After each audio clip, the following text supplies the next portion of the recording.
Hey, you beautiful people out there. Welcome to another episode of Andertons TV. You will recognize this handsome fellow to my left. He, for many years, has been making other bands look, sound and smell wonderful. I don't know about smell, but... Well, trust me. But late last year, and I think officially released maybe this year, and certainly being toured this year, is a slightly weather-worn copy I'm sorry, of... yeah, that was only used when I have. Like a solo album. Yeah. Ariel Posen, everybody, if you hadn't clocked it since then. With a new album, which I love. I really like. Thank you. And we're going to basically play a few tracks, little snippets of tracks. Ariel's going to tell us about it and stuff. But just before we get into that, how, well done. And like, and just like, what's it like being like, it's all about me now. Yeah. It's something I never really thought I would do, to be honest. Yeah. And it's not a way I've ever thought, but it just kind of naturally happened, and I found the time. I found that I had the time to start writing, and I ended up with all this material. And I did this tour last year with Josh, actually basically a year ago in the UK. Mm-hmm. And it was like, I'm just going to do this record. I got to do it. I'm just kind of getting deep into it. For me, I'm just going to do this. Were they songs that over the last 3 or 4 years they'd been going around, or was it a conscious effort to go, no, I'm going to sit down and write 10 tracks? Yeah, it was songs about the last 2 years. And it just started with no goal or anything in mind. It was just, let me just get some songs. I'm just going to write for fun and see what happens. And it's like, okay, I got a few songs that I'm actually feeling good about. Let's keep it going. And then I had, about 10 or 11, and I was like, I'm just going to do the select few that I think are the strongest out of this bunch, and let's do this record. I'm just going to do it. That's great. Don't think too deep about it. And did you record it back in Winnipeg? Or? Did it back in Winnipeg at a studio called Stereo Bus Recording, which oddly is a studio that my parents did all their records in when I was a kid. Cool. So my friend runs it now, but I spent my childhood there, climbing the carpeted walls and stuff like that. So it just felt right. That's cool, like a circle of life thing, isn't Totally, it? yeah. If you're thinking these two seem very familiar with each other, yes, and you want to know more about Ariel, there is an old Captain Meets Ariel video from like 2 or 3 years ago, and then we got on well and ended up inviting Ariel to come back and be a regular guest presenter for us. Mm-hmm. So if you want to find out more, go watch those. But let's start off with there are 10 tracks on the album. Yeah. And we've picked 2 or 3 of your sort of favourites, and we're going to play a little bit through here. Just little excerpts, maybe fast forward to the guitar solo, because we're a guitar channel, yeah. And you can talk about the kind of the gear that you used and maybe the inspiration behind the song. Absolutely, kind of stuff. The album is out now, though, right? It's been out for a month. What day is it, the 11th? It's the 13th. It's the 13th, which, so it's been out for a month and 2 days. You know what that means tomorrow is, don't you? Yes, I do. And you prepared? For Valentine's Day? Yeah. Are you not in the you've organised everything? Well, I've started a tour starting the day before Valentine's Day, so I guess I'm in the doghouse. Oh, but you've remembered the flowers in the card, have you? Yeah. Okay. If Mrs. Posen to be, if you're watching, if you'd like to comment, what was it actually like? What were the gifts like? Anyway, I'm kidding. So we're going to start with a track called "Get You Back." Yeah. Let's just play it. Let's just play it. We can probably talk over it if you want to. Oh yeah, right. That's the drums coming in.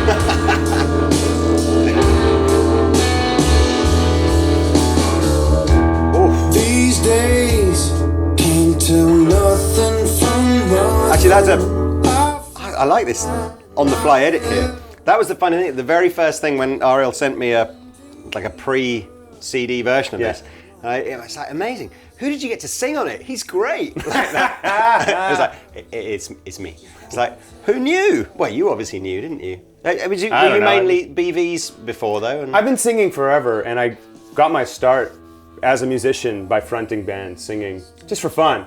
And yeah, my whole life I've been playing just as a guitar player mostly for bands and artists, singing a lot of BGs as we say, but BVs as you guys say. What is a BG? Background vocals. I know it's kind of weird now that I think about it. Well, okay, so a bit more of the let's have a little bit more and then I'll fast forward to the solo. Okay.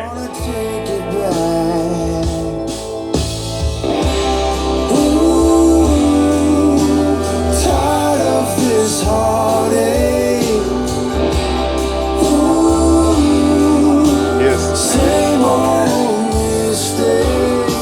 I've been crazy, a fool. So where are we going for the solo then? What do you reckon that's in? Like 3 minutes in? Yeah, maybe We'll three find and a half, it. 3.5. And then we'll edit out the finding bit. There you go. Guitar solo. Guitar solo. Moody.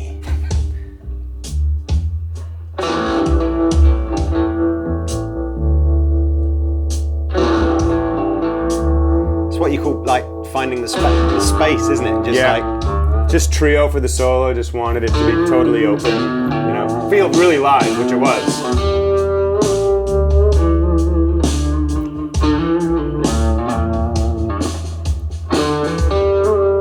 oh, it's moody. That's it. Some like dark detective movie's going to pick that track up for the bit where the main detective's that'd be walking great. down. Just anyway, I don't know. So was that guitar then? No, but this guitar was inspired by the guitar I used on the record. The guitar I used on the record is basically unusable live. Right. So what that guitar is, it's like a 60s Tiesco Del Rey that I bought for $50 in Goshen, Indiana on tour once. Yeah. So I set it up like a baritone, and obviously the scale length on that is even shorter, and you know the heavy strings to be in B standard. And as you can tell if we listen again after, once I kick on that fuzz pedal about halfway through, it's a super microphonic guitar. So everything outside of the guitar itself, you hear it picks up everything, and you can't play it. But I really fell in love with the sound of it, and I've never really played baritones because the scale length. I say this a lot. It sounds like a bass to me, and I still want it to sound like a guitar. So I was really feeling what was going on with that. So I had this guitar built with the intention of something usable for live, and then just making it more of a, consistent part of my sound because I just enjoyed it. It's an interesting, this idea of, is a baritone an actual guitar or is it just a tuning? Because I think we were sort of saying earlier, it's really just a tuning, isn't it? It's really a tuning, yeah. Because I don't think of this as like a baritone, like a Dan Electro or Jerry that's Jones. the same scale length as a Strat. Exactly. And you could put 10s on that, play it like a Strat, or you've put 17s on it or something like that, tune down a B, and then it sounds like it becomes a baritone. But it sounds like a guitar. It doesn't have that tight bass kind of thing. You know what I mean? Yeah. Let's find this fuzzy bit. Okay. Here we go. Yeah. Here's the feedback. Stuff like that, the microphonic. Some people pay thousands of pounds to get a sound like that. You bet like $50. Yeah, oh, totally. Oh, it's great, man. Turned out cool.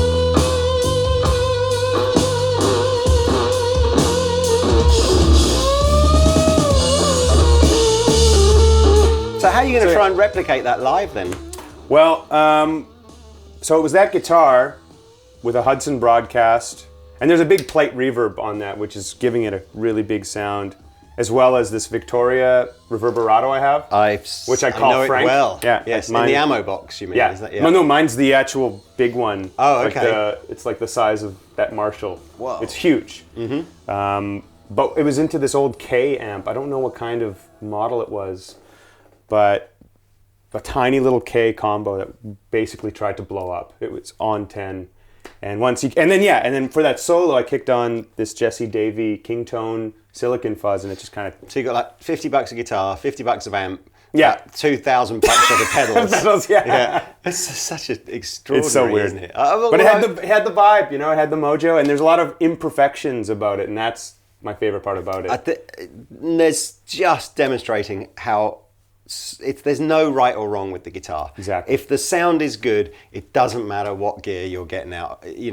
Good, expensive, cheap, mismatched. If it sounds cool, it's got the vibe you're looking for. Yeah. And why do you want something perfect? It's like perfectly boring sometimes. You want something that has character. It's different for everybody. Yeah. Like sometimes that perfect thing works great and is needed, but in this case, it needed to be live and raw and gritty. Yeah. And what's the song about? Get You Back.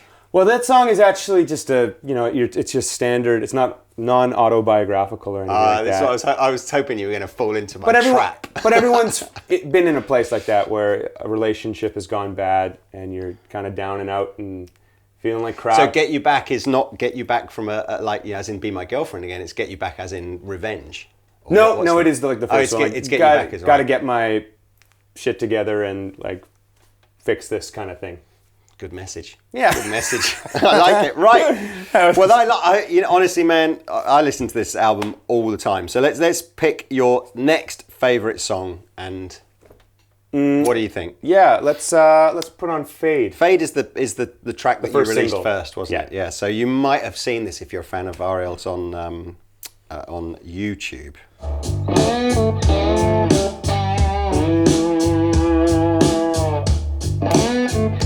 Such a good slide player, man. Thanks, man. Waiting on forever. Watch the years. Play a bit of slide, go on. You get your new over your vocal track. Right in return to sender. I'm just realizing I'm in a different key. Yeah, but you're good. You'll work it out. I know you will. No. Do it.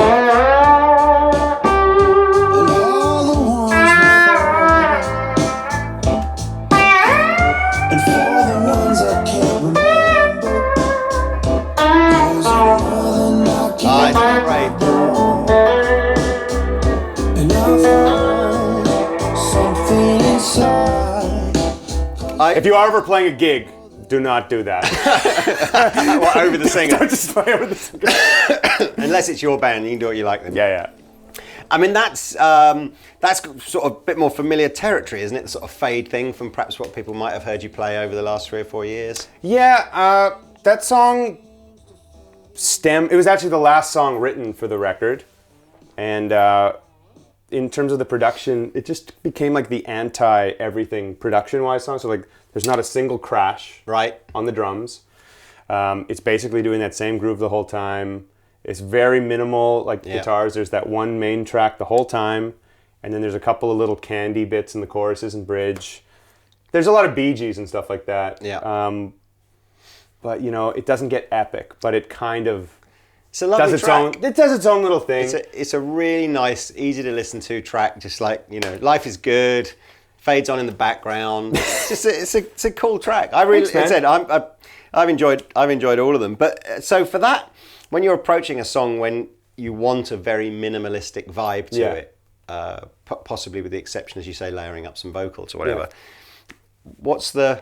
Are you very conscious of the fact that it's the drums and the bass is going to drive this along, and the guitar's just there to just add little embellishments on? Yeah. Well, whenever I write a song, I like to just put together a little work tape or a demo of it. Mm-hmm. So maybe I'll program drums, or if I can convince a friend to just lay something down, they'll do that. So for this song, I just had programmed some drums, and I played bass myself, like on a guitar. Yeah. And something about the way it sounded, there's a thing called demoitis. When you make a demo for your own song and you listen to it too much, you get kind of married to it. Yeah. And then you start recording the real thing, and it's like, oh, but it's not like the demo, and it happens to everybody. And there was something simple about it. I think I just did one guitar take the whole time, and there was like, this feels really live and raw, and I like this. I did maybe 3-part harmony on the verses, kind of like how it is on the album. And I didn't do much more than that. So then we went and did pre-production before we started recording with the full band. We tried to add more, it needs to be bigger, and it's the album now, and it just was not working. So we should just strip it back. No crashes, no this, no that, and that's kind of what happened. And when we did guitars, that's where we spent a lot of time on this record on guitars, even though it's not a guitar record at all. But we spent a lot of time just on the sounds and the parts. So when there's less is more, we really wanted there to be nothing, and when more is more, we added just a bit more. So what were the guitars on that track? On that track, actually, it was primarily my Fender Eric Johnson Strat that I've had for over a decade, which I have in open C with the low strings, and that's the main rhythm and slide part. And I believe in the other bits, I doubled it with my Collings, the 360, the Josh Williams Mockingbird, and then a high-strung acoustic, which doubles a lot of those cascading lines. Yeah. And I think that was it. Is there a good? That's a two rock. Is there a good part of the song that the has solo, that cascaded? The solo / the right. Okay, so we're going to listen to a bit of that solo now, which will be cool. See what my DJ skills are like.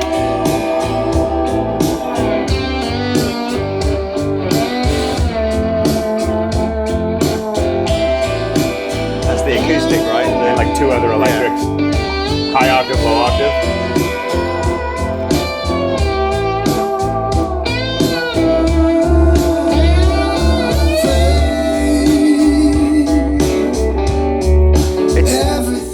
So yeah, it's supposed to be like the anti-solo. It's not really a solo. It's more of a piece or just a written part. They're the best. You know, even as a guitar player myself, I want to. For me, I want to hear a great song where the guitar solo is just the right thing to take that song to some sort of add some texture to it, but then kind of go back to the song if that's the right thing to do. You know, There's not many occasions where I'm sort of 90 seconds into a guitar solo still going, yeah, come on, keep going, man. It's like, no, I would say there are some, but not loads. It's nice to. It's like you say, it's a very accessible album, isn't it? It's not the sort of thing that. This is exactly the sort of thing that I can put on in the car, and my wife doesn't tell me to turn it off after the first. That was my hope. That's what I specifically my wife telling me not to turn it off. Specifically. All right. Well, look. Then next track that you liked, things that I've said. Yeah, maybe let's. One thing I did on this record. There's 3 little interludes. Right. And the idea was that so many people. Well, not so many people, but a handful of people. This is one of them. But handful of people that do know me for just like playing on my own and doing these little things. And I have all these like instrumental little pieces. And I didn't want to do a guitar record or an instrumental record, but I just wanted to do like a little tip of the hat kind of thing to all those people. Yeah. And I just wanted the record to actually just be like a full listening experience. So I break up every 2 songs. There's like a little minute interlude of these kind of things.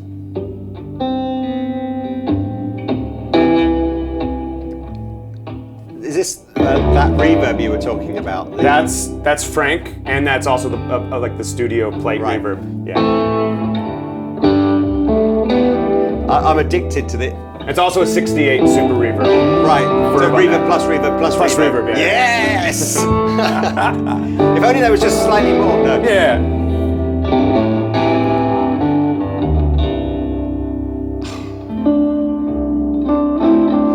See, I think.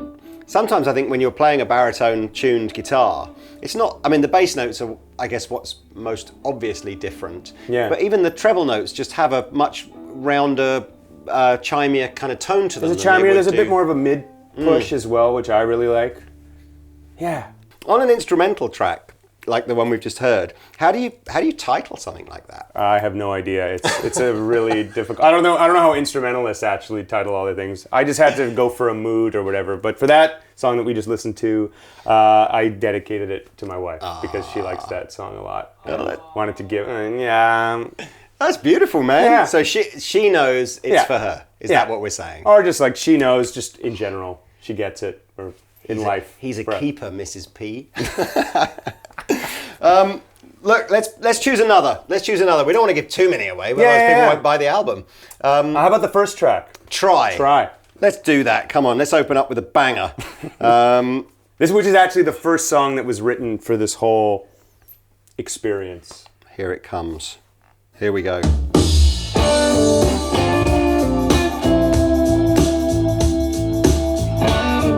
Oh, it's a lovely lick, that, isn't it? Glad you like it. Which way is up, which is down? I'm gonna get my feet back on the ground. Gonna search the lost and found. All the things I said to you are reflective of things that I do. Maybe you might want to skip to the solo. It's just There's a great. quick little solo. You sing so differently to how you speak.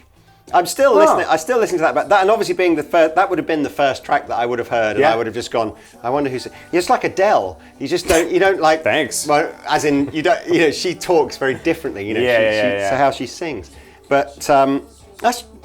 Yeah, it's not even. I don't know how you take that as either a compliment or a negative. It's just. It's just like. Yeah. Sometimes when you hear someone sing, they sound different, like from how they speak, or and then others. You just go, oh, wouldn't have put that. But yeah, just so one of those guys. let's find. I'm going to guess. This is like the solo pin the tail on the donkey, isn't it? Ah, yeah. missed it. Here it is. Oh. Oh, we just gotta try.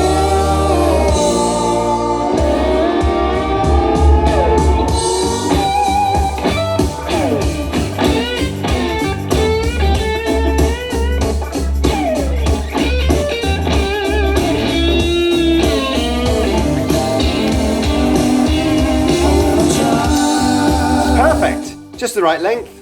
It's just perfect. Get in, get out. No, it's great, man. And Thanks, man. that's obviously a more conventional guitar, right?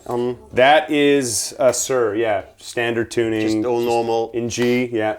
Not in G tuning, but just in the key of G. Oh, right. Yeah.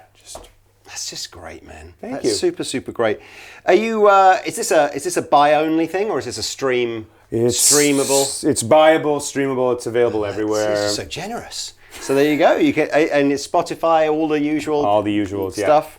Oh man. Yeah. Well, or you can come buy it at a show, a physical copy. Well, so we'll do our best to spin this and turn it around as fast as possible, because as you say, you're kicking off the tour with a little warm-up masterclass for us tonight. Right. And then starting in Kent tomorrow on the 14th. Yeah. Actually, tomorrow I'm doing a little masterclass at BIM in London. Oh, cool. Officially, the first show is Friday in Broadstairs. So all the single students will be at the masterclass tomorrow night. Exactly.